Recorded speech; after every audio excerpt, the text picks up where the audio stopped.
Hey everyone, welcome to Worship Artistry. I'm Jason. I'm Nick. And Nick, I wanted to talk to you. Yeah. Because I'm a little concerned. Man, I'm really sorry. What about? I've been teaching a lot of songs lately. Yeah. A lot of the newer stuff, new elevation, new passion stuff, Right. and I've been noticing that while there are 7 or 8 electric guitars in them, Right. Yeah. I can't hear most of them on the record. That is something. Because whenever I do the tutorials, I always, before I ever go into stem tracks or anything like that, I always sit back and just listen and go, okay, what needs to happen here? What needs to happen here? Sure. And what I'm noticing is I'm going, I think there's a guitar in there. You're squinting your eyes more to hear. Yeah, better. yeah, exactly. It doesn't work. It doesn't help at all. Yeah. But it makes me wonder, Yeah. do we still need guitar players That is a good question. Do we still need guitar players in 2024? In 2024? Do we need Clickbait. YouTube? No, that's a great question though, for real. Because I hope so. I would assume that yeah. The answer is I hope yes. I hope so. Because I assume you listen to the song to pick out what naturally you can hear, Right. And then that's like, oh well, that has to be in the part that you break Right. down for one guitar, right? Right. But now you're saying you really can't even discern that. It's harder. I can to tell hear that. something's happening. Yeah, but it's just like. But it's not a part, or it's not a. Yeah. It's just kind of in there, or it's buried underneath tons of other stuff. It's not like the golden era of like guitars, Right. like in worship. Like, There's not that inside out riff that you're just like, man, yeah, There the it is. guitars were there play that. back in the day. Yeah, I wonder why that is. Why do you think? Okay, so yeah, okay, I think we are still. We're not Stone Age. Yeah, we're still around. We're still here. We're not going anywhere. We're not throwing down boomer bends. No, I mean, right, guys? Those I are dumb. Nobody plays those anymore, right? I kind of. It makes me feel right. It makes me feel embarrassed when people say boomer bends. Me I feel too. attacked. Yeah, it was the first time I heard it, I was like, what? First of all, I'm a Gen Xer. Amen. I'm not. I'm a millennial. I look like a Gen X. Yeah. Anyway, we digress. It's the new name of the channel. New We should name of the forget channel. podcast or anything. This is just welcome to We Digress with Jason and Nick. Hello. But no, I think that is a great question. But I do think we are still relevant as, guitar players. And I do think that I have seen within like the new elevation stuff, like Yahweh, We Love You. We were kind of talking about this earlier, I think. With some of the new musicians, they're kind of like taking away some of the things that have just been done for forever. Right. There's like some more musicianship, seemingly, using some different inversions, not just like a B power chord or an open chord or something. We're really getting into a lot more triads, but different style of triads. Yeah, not just like your standard the rooting. 1, 3, 5. Yeah, not just the rooting type of positions. And so I think that's going to be a shift because I think a lot of the musicians are producers, right, as well. And so I think that they're wanting to push guitars a little bit more. But I think producers right now in 2024, I think it's I don't know why, but it's very bass, key, and drum heavy. Yeah, for sure. We were listening to the other day, and one little trick that I do is I turn the music down very, very low, and then I'm like, what do you hear most of right now? That is the loudest thing in the mix. Whether it is or not on the level, it is perceived as the loudest thing. And we could hear the snare. That was the loudest thing. It was just... all 70 of them. There's like 17. We always talk about there's like 17 guitars. There's like 17 snare samples for each one. So why aren't we talking about that more? Like there's 8 guitars. Well, there's 20 snares on this track. But yeah, I mean, it sounds great. Right. I like it, but it was the loudest thing, and so I kind of like when the drums are loud because it really drives the song. And I wonder if that's kind of what they're going for. I don't know. I've never watched any interviews with these producers, right? In your podcasting with some of these bands like Elevation, have you ever run into any of like these kind of questions or thoughts? I try not to go too guitar heavy on them. Gotcha. But because they're not going guitar heavy on us. Yeah, exactly. So I'm just hoping to hang out. Like, do I still get to be in the room, guys? Yay. This is cool. No, not necessarily from the production standpoint, but I've been doing worship artistry tutorials since I think 2011. Wow. 2010 maybe. And even before that, was always teaching songs. I taught for 20 years before that, and so I guess not 20 years, 15 years before that. He's a liar, people. Well, I'm trying to be honest. I'm trying to be really truthful, very factual. That's right. And I did notice a big shift. Yeah. In terms of how guitars were used in songs. So, for example, I remember in the very beginning, when I was doing worship artistry, there were no stem tracks. It wasn't easy to get those like it is now. Yeah. And so I would literally just be picking out from the song. And what I noticed is there were very few actual parts, and there was a lot of just wall of sound stuff. Sure, yeah. And I felt like part of the reason was it was churches.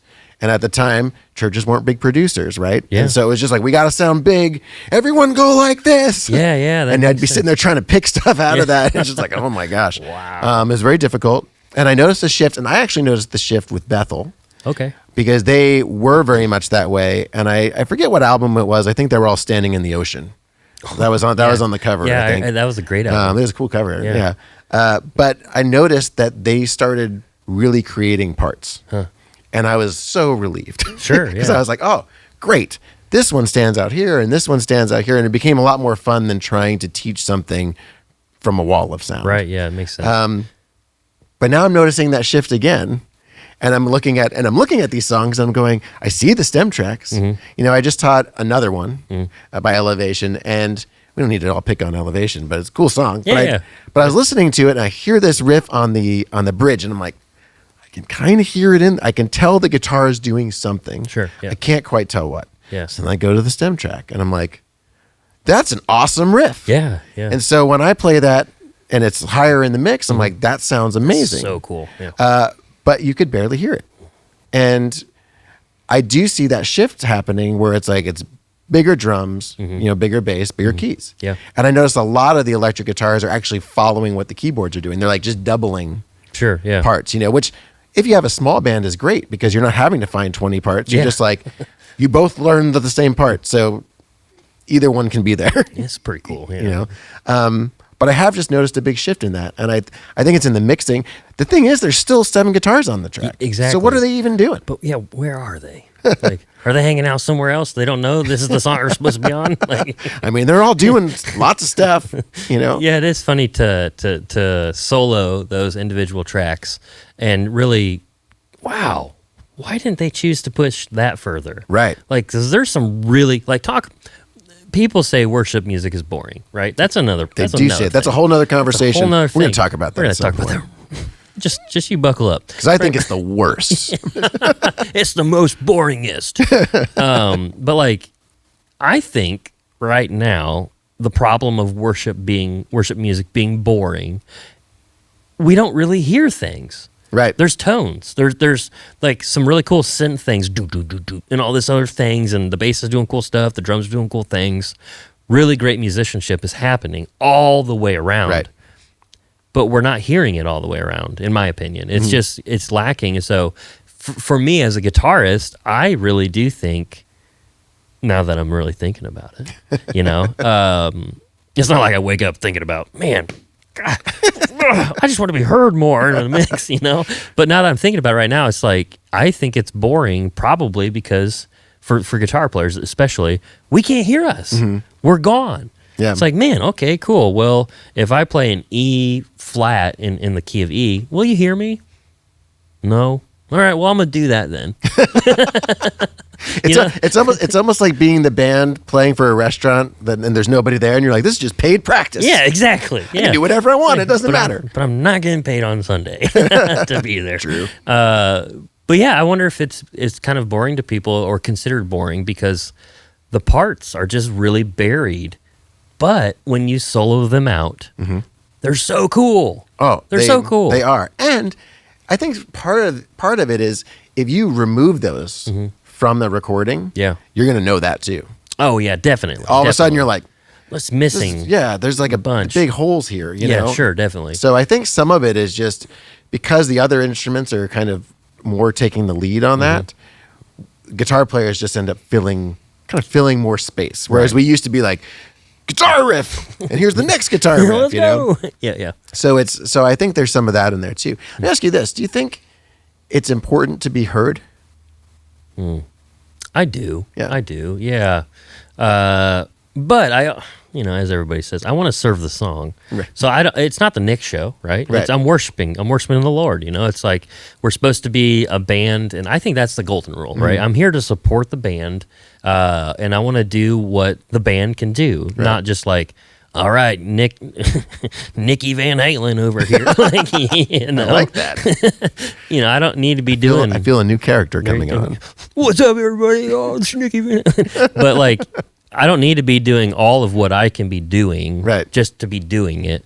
But yeah, I do think it is good to be heard, not only for the producers, take note, but like at church, like the sound person running sound, right? Like, maybe they're not so bad because they're just following suit, but I think they're bad because I've not been heard. Or people have been like, man, I love this comment. You looked like you were doing cool things. Story of my life. So wait, hold on. You couldn't hear me? Or no, we couldn't hear you. So it's important to be heard, not only from like an encouraging and confidence building, like, man, I really practiced, and like, that bums me out. That stinks. Did worship not go as well? No, it went great. It was fine, and I'll get over it. I really will. But I want to be heard. I put in all that time. Right. So I think the answer is yes for me. What about you? Do you want to be heard? Absolutely. I think I've spent so much of my worship guitar playing career not being heard. Yeah, sure. It was funny because I remember at church growing up, my church had a very kind of improv heavy thing. And every once in a while, I could hear myself get turned up into the mix. You could actually hear it in the house. Oh, okay. And you'd be like, oh, he wants me to take a solo. But it was almost like the sound guy was conducting the band. Sure. Not the band. Yeah, that's not. And so he would pick weird spots to do that. Like he would just be like, bongos. Here we go. Let's go. Electric guitar. And you're like, I'm just going, yeah, right, like that's my only part right now. And I had that same comment. I would all the time. I would get, man, you're just going for it. I can't hear any of it. That's awesome. Some of that probably meant that I was overplaying. Maybe, yeah. Maybe I needed to simplify. Sure, yeah. A little bit. But it was very discouraging because you to your point, you're like, I have a role in the band. Yeah. I'm doing the thing that I think is helping. And if I'm doing that and nobody's hearing me, even though it's worship and it's between me and God, and that's fine. God hears me. It's okay. But it's like, well, you still want to contribute. Yeah. And if all you're doing is standing up there going like this, and the main contribution is like, I could just do that and not practice. Your string noise. just stand up there and move. Yeah. That'd be fine. Yeah. So I do think it's important. And that's followed me. Maybe that says something about my guitar playing. But what I have noticed is when you actually have a sound engineer that knows how to balance that mix, that actually, I do get heard. I will say too, and once they know the song, because one problem I've had with sound engineers is like, all right, let me know when you're about to solo. I'm not about to freaking bust out a Chuck Norris karate kick or do what you just did and be like, hey man, all right, doing solos. I'm going to solo. Or now. I go into the microphone. I'm getting ready to solo. You know what I mean? Like, no. And so just put your leg up on the monitor and that'll be the cue. I used to tell them, I was like, you'll know. You'll know when I'm doing it. But like, know the song, because if you can swell in on like delay, man, how cool is that? Not just have delay on or reverb on, just like, so I go to some churches and that's all they have on is delay and reverb. But no, you're a musician as a sound person. You really need to be, in my opinion. Run the board like it's an instrument. Fade in with different effects and then fade into the solo. But know when those parts are coming. Know when the turnaround is coming. You can push up the bus there for the drums or a little bit. Like, I don't know, if certain things fall out, you can push this way. Play the mix like a keyboard. Yes, like, play the mix. It's an instrument. Yes, I'm trying to say that, and I didn't get there, and I'm glad you got it out of me. And I'm just stumbling over my words, and Jason over here is perfect.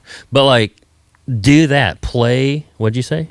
Play the soundboard like an instrument. That's a very good, because that's what I used to be a sound guy, right? That was my large. That's what I got paid to do, and. That's all I ever did. There was nothing special. I mean, it wasn't, man, I'm kneeing the compressor right here, like, right. Whew, that does it. I'll be honest, I still don't know what the knee does. We'll talk about that another time. Later. Yeah.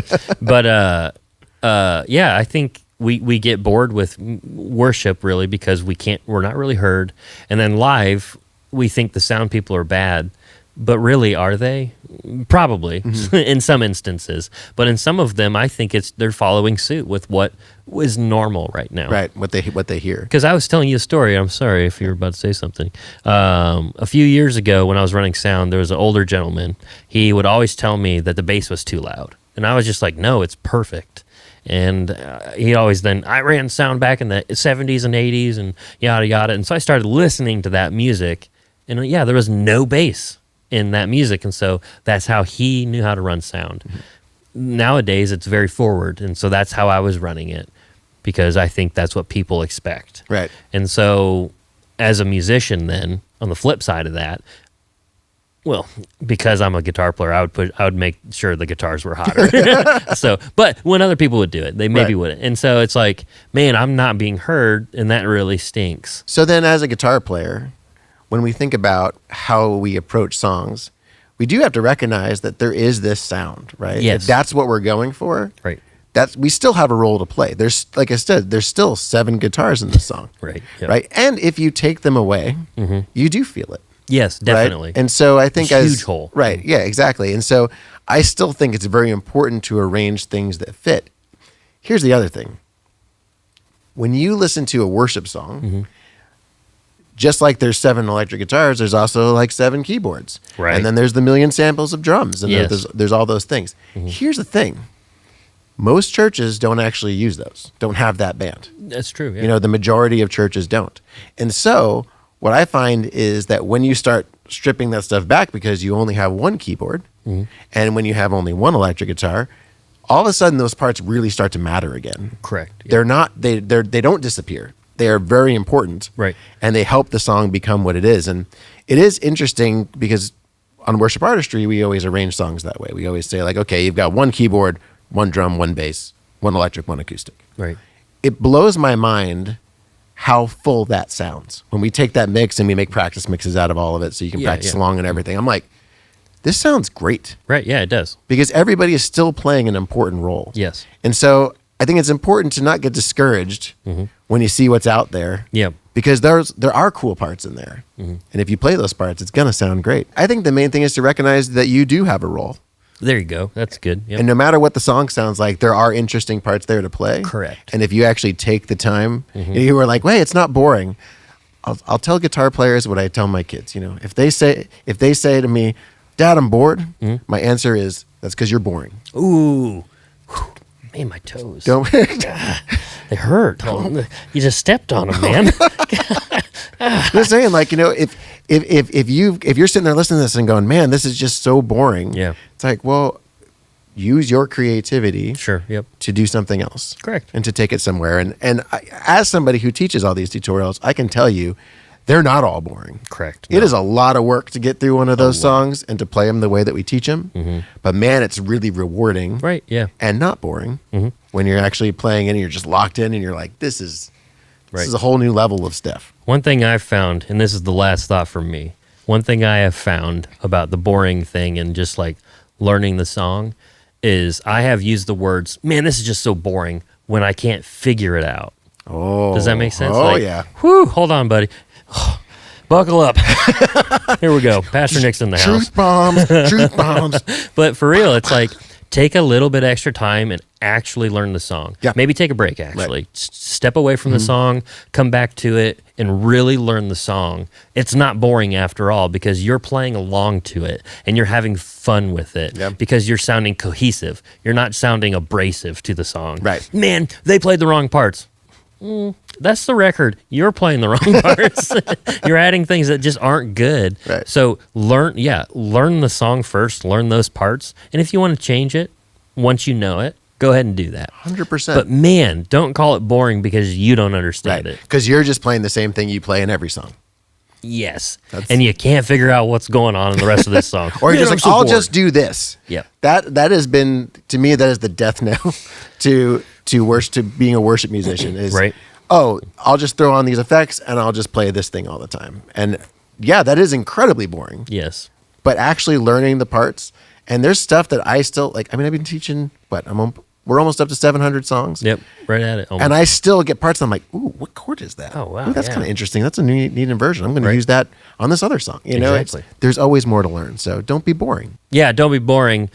And hit that subscribe button because we're not boring. That's right. Prove it to others. And what would be not boring to us is if you jump in the comments and tell us what you think. Because, Nick, I love talking with you. It's a good time. It's a great time. But I love to get other perspectives. We actually have really good conversations down in the comments. We do, yeah. And they a lot of times inform our next videos. Correct. So jump in there, subscribe, do all the stuff, and we'll see you on the next one.